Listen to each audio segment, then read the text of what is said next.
사도행전 12장 1절과 2절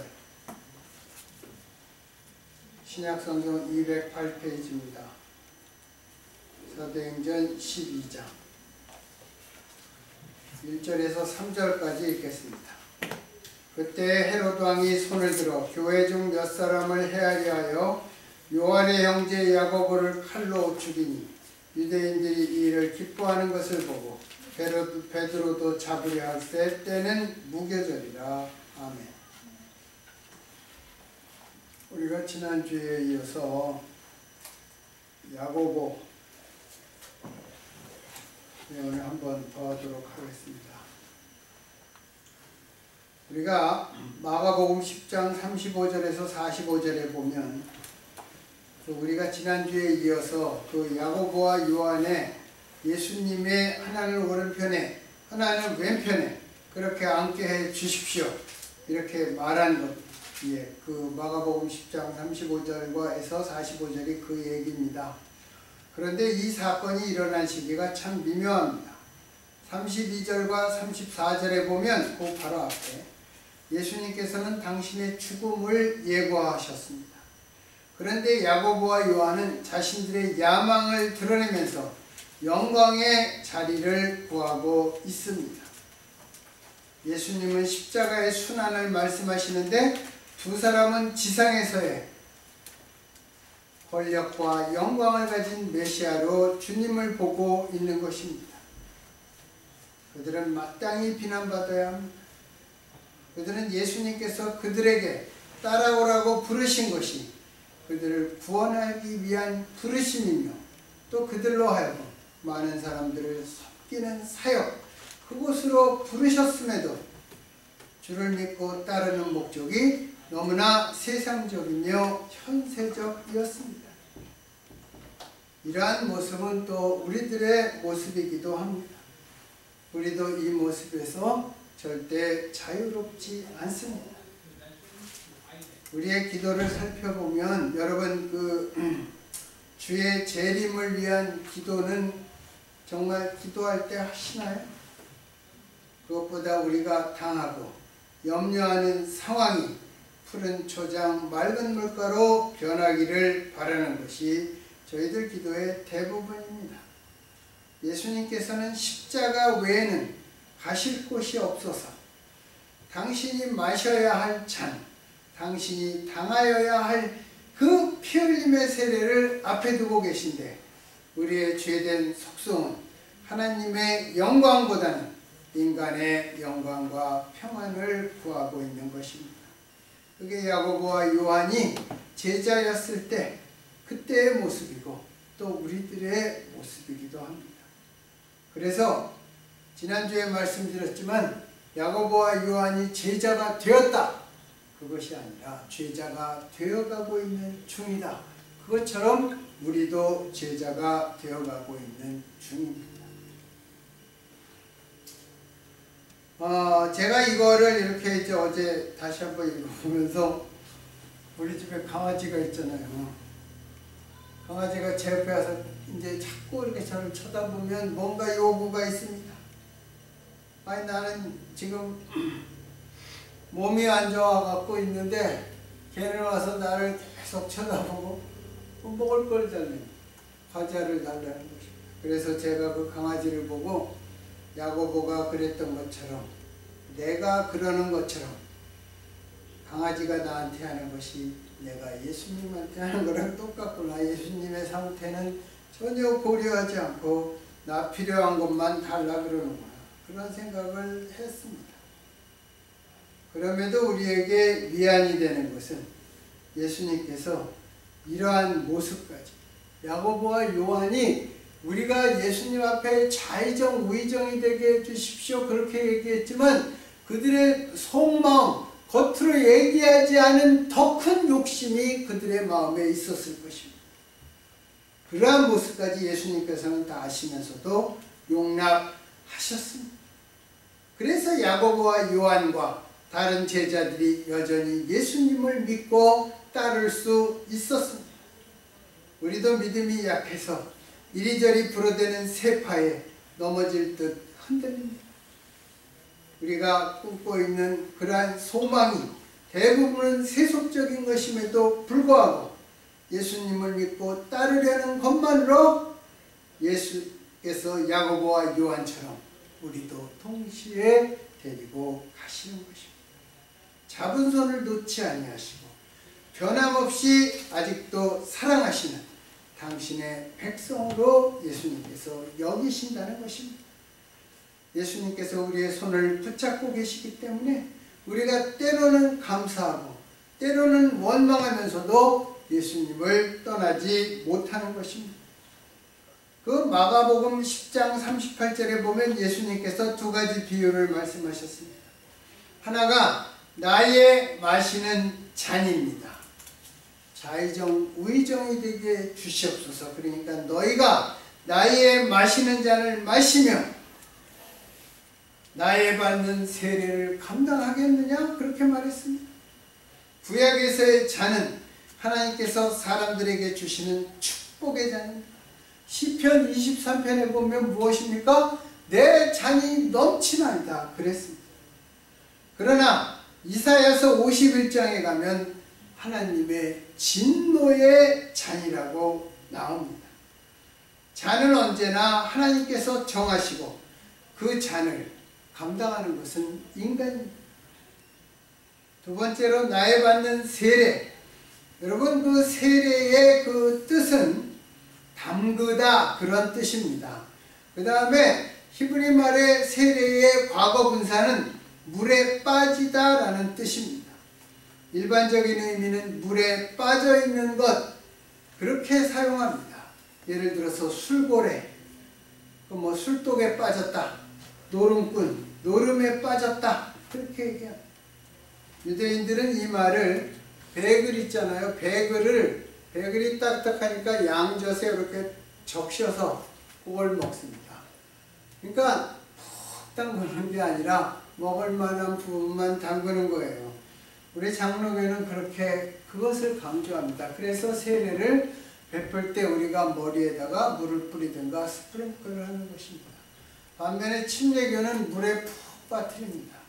인간적인 입장에서 보면 물속에 완전히 들어갔다가 다시 올라오는 게 기억에 더 새로울 것입니다. 예수님도 완전히 물에 빠지는 그 임머전 하는 그 세례를 받으셨어요. 그렇지만 또 사도 바울이 베푼 세례는 이렇게 베드로가 베푼 세례도 섞여 있어요. 여기서의 세례는 우리가 기독교인이 되는 표시로서 받는 세례가 아닙니다. 예수님께서 나의 받는 세례는 정말 고난과 십자가의 죽으심을 말씀하는 것입니다. 야고보와 요한은 십자가 없는 영광을 구하고 있는데 예수님께서는 십자가 없이는 영광이 없다고 가르치시는 것입니다. 그리고 이제 오늘 읽은 사도행전 12장 1절에서 3절에 보면 야고보의 순교가 나오고 베드로의 그 감옥에 갇히는 얘기가 나옵니다. 제자로서 부름을 받고서도 자기 기질의 약점을 드러내며 살았던 야고보는 이 사도행전 12장에서 완전히 다른 사람이 되었습니다. 이러한 변화의 전환점은 예수님의 십자가와 부활 그리고 오순절 성령 강림의 체험일 것입니다. AD 44년 헤롯 아그리빠, 여기에 나오는 것은 헤롯 아그리빠입니다. 아그리빠는 유대인들의 호감을 사기 위해 그리스도인들을 핍박했습니다. 그래서 그는 교회의 지도자들을 처형하는데 맨 처음으로 야고보를 표적으로 삼았습니다. 여러분, 예수님이 야고보의 별명을 뭐라고 그랬죠? 보아너게 그랬습니다. 우레의 아들, 목소리가 크고 걸핏하면 화를 내고, 그러니까 그거를 좋은 쪽으로 바뀌면 어떻게 됩니까? 큰 목소리로 열정적으로 누구한테 지지 않고 복음을 전했을 것입니다. 그게 야고보가 열정적으로 전도하는 사도였기 때문에 유대인들이 가장 미워하는 그러한 제자가 되었습니다. 야고보가 그물을 버려두고 예수님을 따라 나선 지 약 17년 뒤에 야고보는 순교의 길을 가게 된 것입니다. 성경에 보면 칼로 야고보를 어떻게 죽였는지 모르지만, 찔러 죽였는지 목을 베어 죽였는지는 모르지만, 예수를 믿고 따라 나선 지 17년 후에 야고보는 순교의 길을 갔습니다. 여러분, 성경을 살펴보면 12제자의 그 죽음 중에 성경에 기록된 것은 오직 가룟 유다와 야고보 뿐입니다. 제자들 가운데 가장 먼저 죽은 사람은 가룟 유다로, 그는 자살해서 죽었습니다. 그렇죠? 목매달아서 죽었습니다. 그런데 가룟 유다는 그렇게 죽으면 안 됐습니다. 그래서 그의 자리가 비게 된 것입니다. 사도의 직분이 박탈당한 것입니다. 그래서 그의 빈자리는 마띠아가 대신 채웠습니다. 그러나 가장 먼저 순교한 야고보의 자리는 채워지지 않았습니다. 왜냐하면 야고보는 순교함으로 자기의 자리를 지켰기 때문입니다. 여기에서 제가 지금 제자라고 얘기하는 것은 스데반도 제자입니다. 그러나 여기에서 사도를 얘기하고 있는 것입니다. 야고보는 사도들 중 가장 먼저 순교함으로 스데반과 함께 믿음을 위하여 순교한 자들의 선구자가 되었습니다. 여기에서 잠깐 헤롯 집안에 대해서 우리가 살펴보고 가겠습니다. 오늘 본문에 나오는 헤롯은 헤롯 아그리빠입니다. 그리고 그는 예수님이 태어날 당시 통치자였던 헤롯 대왕의 손자입니다. 헤롯 대왕은 BC 41년에서 BC 1년까지 유대를 다스렸습니다. 동방 박사들에게 왕의 나심이 어디냐? 나도 가서 경배하겠다. 그러면서 예수님을 죽이려고 했던 왕이 바로 헤롯 대왕입니다. 영어로는 헤롯 the Great이라고 표시합니다. 헤롯 대왕은 결혼을 10번이나 했습니다. 헤롯 대왕의 놀라운 치적은 그가 엄청난 건축을 한 것입니다. 여러분, 유대 역사 중에 가장 많은 건축을 이룬 것이 솔로몬입니다. 솔로몬 다음에 건축을 많이 남긴 게 바로 헤롯 대왕. 그는 유대 지역보다 남쪽에 위치한 이두메라는 지역 또는 나바티안이라는 지역 인근 출신으로서 권력을 잡았기 때문에 늘 유대인에게는 정통성이 제기가 되었습니다. 그러다가 나중에 유대 마카비 왕조의 후예인 마리완네와 결혼함으로 그는 정통성을 갖게 되었습니다. 그에게는 다음과 같은 자녀들이 있었습니다. 첫 번째가 헤롯 안티파스입니다. 성경에는 그가 헤롯 빌립 1세의 형으로 나와 있습니다. 안티파스는 갈릴리와 베레아의 분봉왕이었습니다. 그리고 여러분, 그 세례 요한을 죽일 때 그 딸이 춤춰서 나중에 헤롯 안티파스가 무엇을 원하느냐 그랬더니 세례 요한의 목을 원했죠. 그게 바로 그 헤로디아인데, 헤롯 안티파스는 자기 동생의 아내였던 헤로디아를 아내로 취했습니다. 그리고 헤로디아의 말대로 세례 요한의 목을 베도록 명령을 내렸고, 또 빌라도가 예수를 재판하라고 보냈던 그러한 왕입니다. 둘이 서로 사이가 빌라도와 안 좋았는데 예수님을 죽이려는 일에는 둘이서 서로 힘을 합쳤다, 뜻을 같이 했다고 성경은 말씀하고 있습니다. 그 다음에 헤롯 안티파스의 동생으로 알려진 헤롯 빌립 1세입니다. 그는 마태복음 14장, 마가복음 6장, 누가복음 3장에 빌립이라는 이름으로 언급된 사람입니다. 헤로디아의 첫 번째 남편입니다.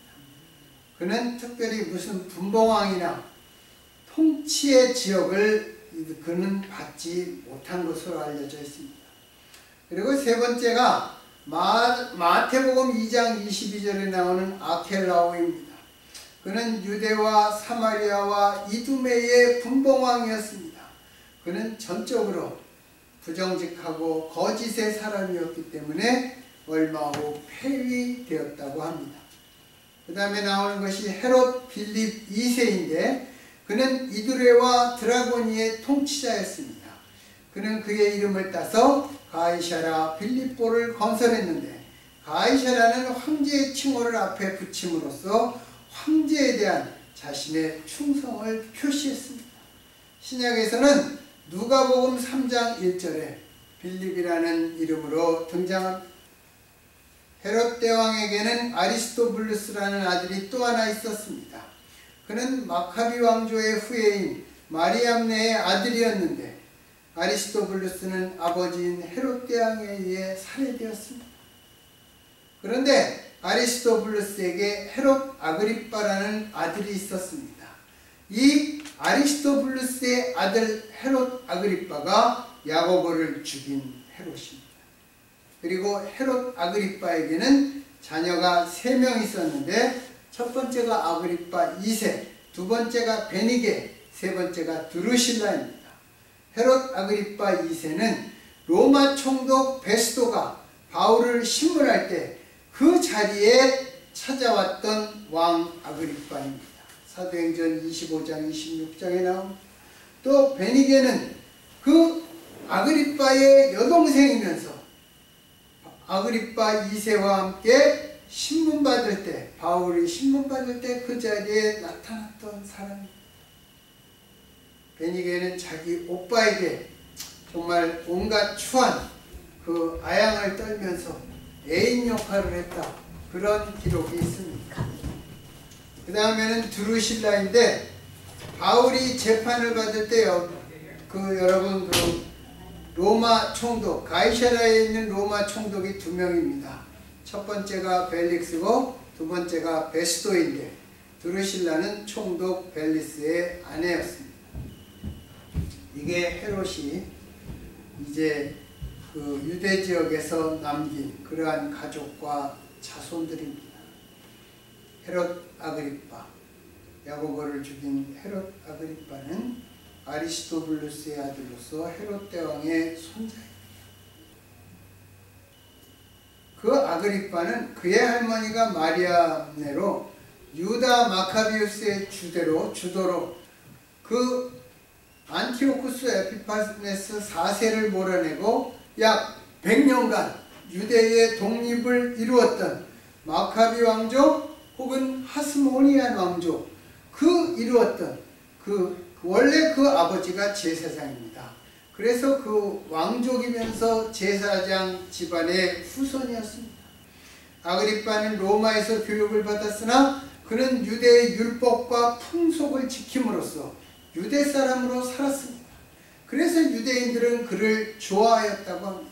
특히 정통 유대인들이 좋아했으며 아그리빠 그 자신도 유대인들의 지지와 성원을 얻기 위해 기독교회를 핍박하고 그 지도자를 제거하려고 했던 것입니다.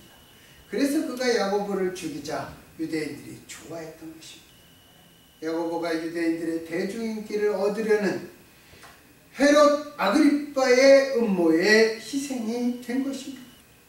야고보를 처형한 다음 아그리빠는 베드로까지 체포했습니다. 그러나 베드로를 즉시 처형하지 못한 이유는 우리가 그 3절에 보면 무교절이라고 나오죠. 그때가 유월절과 무교절이었기 때문입니다.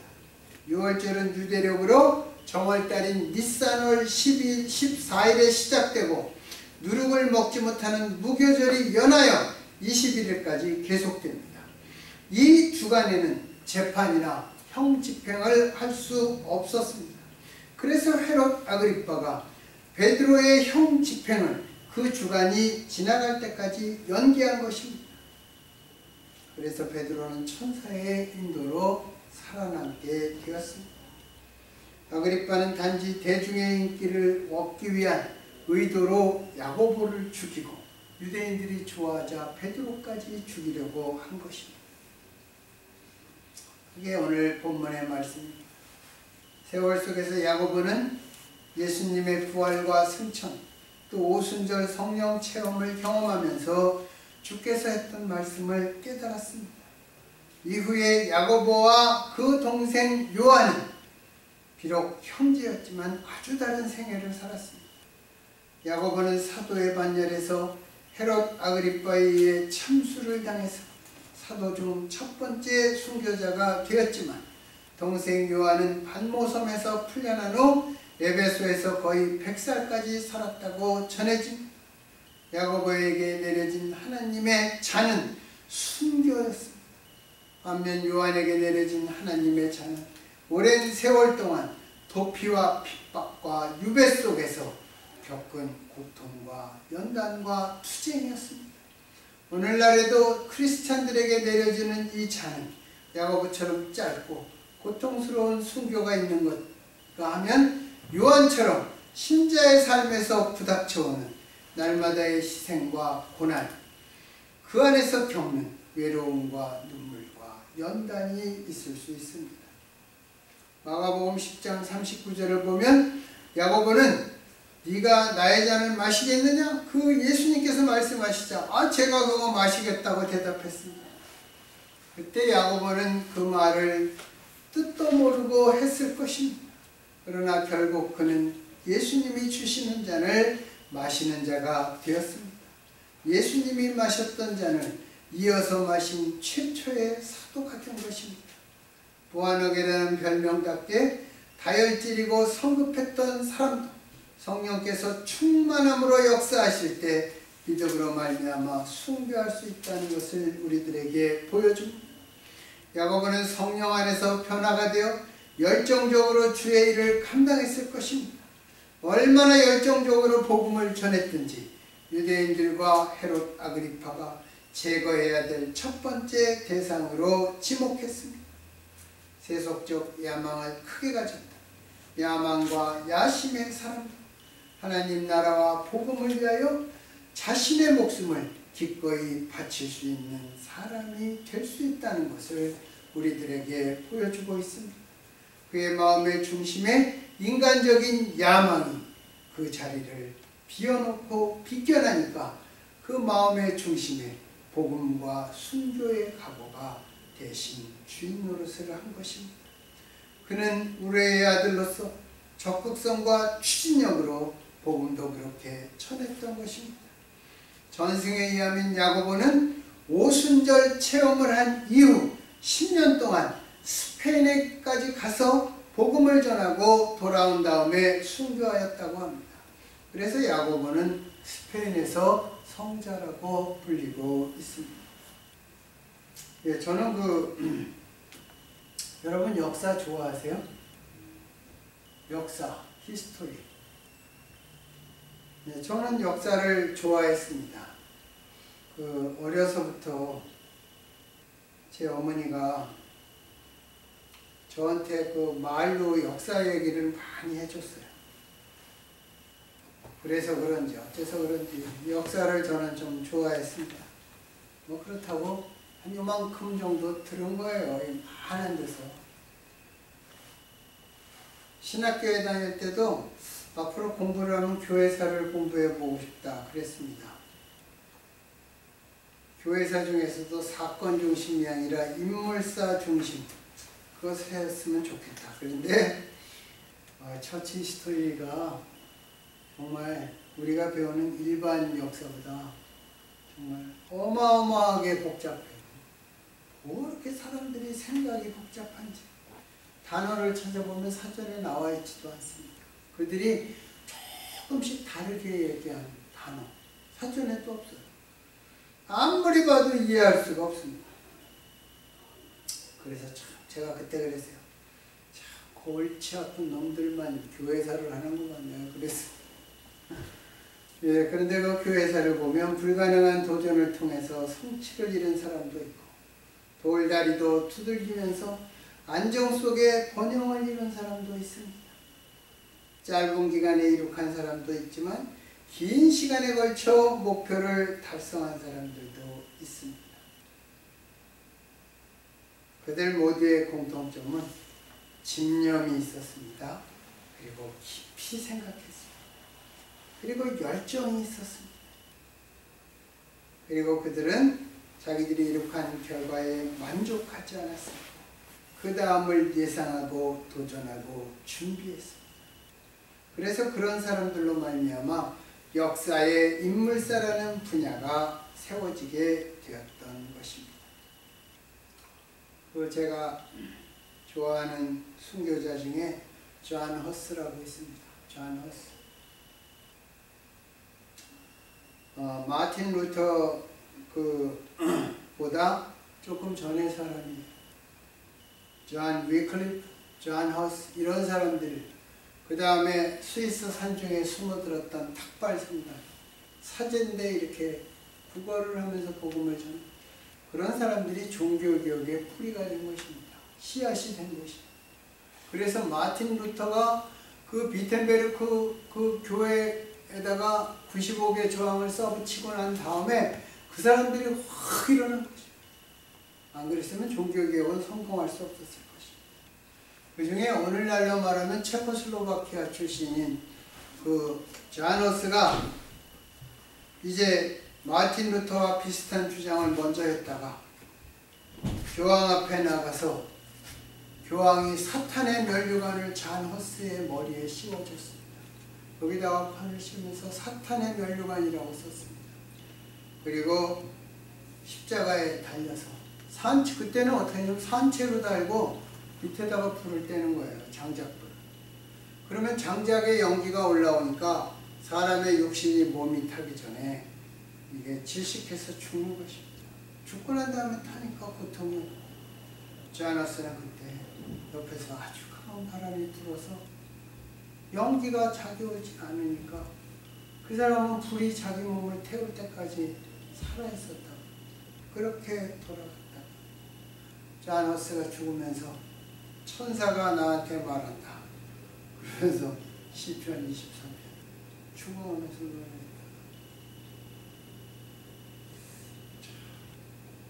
그래서 저는 자너스를 참 좋아하는데 그럼에도 불구하고 아직도 이 현세적인 것에 대한 그러한 욕망이 참 많습니다. 자너스 참 존경하는 그러한 정말 사제입니다. 여러분, 시대가 영웅을 만듭니까? 아니면 영웅이 시대를 만듭니까? 우리가 이 주제를 가지고 토론을 할 때가 있습니다. 예전에 한국에 살 때는 이런 이야기들을 저희 동무들하고 참 많이 했어요. 이런 거에 대해서 어떻게 생각하냐? 나는 궁금하다. 미국에 온 이래로 그렇게 토론한 적 기억이 없습니다. 우리가 난세의 영웅과 호골이 난다고 합니다. 하지만 진정한 영웅은 시대를 만들어가는 것이라고 생각합니다. 예수님이 그렇게 하셨고 또 역사상에 정말 이순신 장군 같은 분, 세종대왕 같은 분, 그분들이 그 역할을 감당한 것입니다. 어느 시대나 그 시대 정신이 있지만 오늘날의 시대 정신은 참 없어져야 될 것이 너무나 많이 있습니다. 오늘날에도 우리가 진정한 영웅이 나와야 된다고 생각합니다. 왕의 오른편에 우의정이 데려왔던 야고보의 야망, 하나님의 영광을 위한 소명으로 바뀌었습니다. 야고보를 어떤 한 비밀 경찰이 정말 체포할 때까지 정말 끈질기게 쫓아다녔다고 합니다. 여러분 그 도망자라는 영화 보셨죠? 드라마, 제가 어렸을 때는 드라마로 했습니다. 예, 그렇게 집요하게 쫓아다녔다고 합니다. 그래서 마침내 야고보를 체포했고 야고보가 참수당하기 직전에 그 야고보를 체포한 그 비밀 경찰이 그렇게 물어봤대요. 야고보야, 또 마지막으로 할 말 있으면 해봐. 내가 들어주겠다. 딱 그랬답니다. 그때 야고보가 남긴 유언 한마디가 그랬답니다. 나는 당신을 원망하지 않습니다. 다만 주 예수를 믿으세요. 그리고 구원을 얻으세요. 야고보와 요한이 사마리아에서 사마리아 사람들이 자신들을 영접하지 않으니까 뭐라 그랬어요? 주님, 내가 주님의 이름으로 하늘로부터 불을 내려서 저것들을 다 멸망시킬까요? 그렇게 얘기했잖아요. 그랬던 사람 자신을 체포하고 사형장에 놓은 그 순간에는 나는 당신을 원망하지 않습니다. 주 예수를 믿으세요. 그의 야망은 이 한마디 복음 증거로 바뀌었습니다. 그 후에 그 비밀 경찰은 의연하게 순교하며 남긴 야고보의 이 한마디 말로 인해 주 예수를 영접하였다고 합니다. 여러분, 그 한국에 순교하신 그 목사님들이 좀 몇 명 있죠, 그죠? 손양원 목사님도 있고, 이성봉 목사님도 있고, 주기철 목사님도 있고. 주기철 목사님은 그 바닥에다가 그 철망 가시를 깔아놓고 맨발로 거기를 일본 검사가 걸어가라고 그랬답니다. 그러니까 주기철 그 목사님이 찬양을 부리면서 그 길을 걸어갔어요.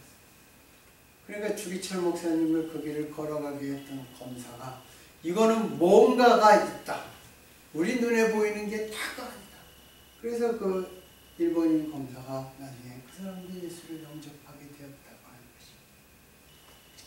한 사람에게 복음을 전하기 위해서는 생명을 걸어야 하는 것입니다. 때때로 우리가 몇 년 전도했는데 예수 안 믿어. 예수 믿으세요 같이 살면서 뭐 수십 년을 얘기했는데 안 믿어. 생명을 걸어야 되는 거죠. 자기 아내가 복음을 전하는데 끝까지 교회를 안 나오다가 아내가 죽고 난 다음에 교회를 나오는 그런 남편도 몇 명 제가 들어봤습니다.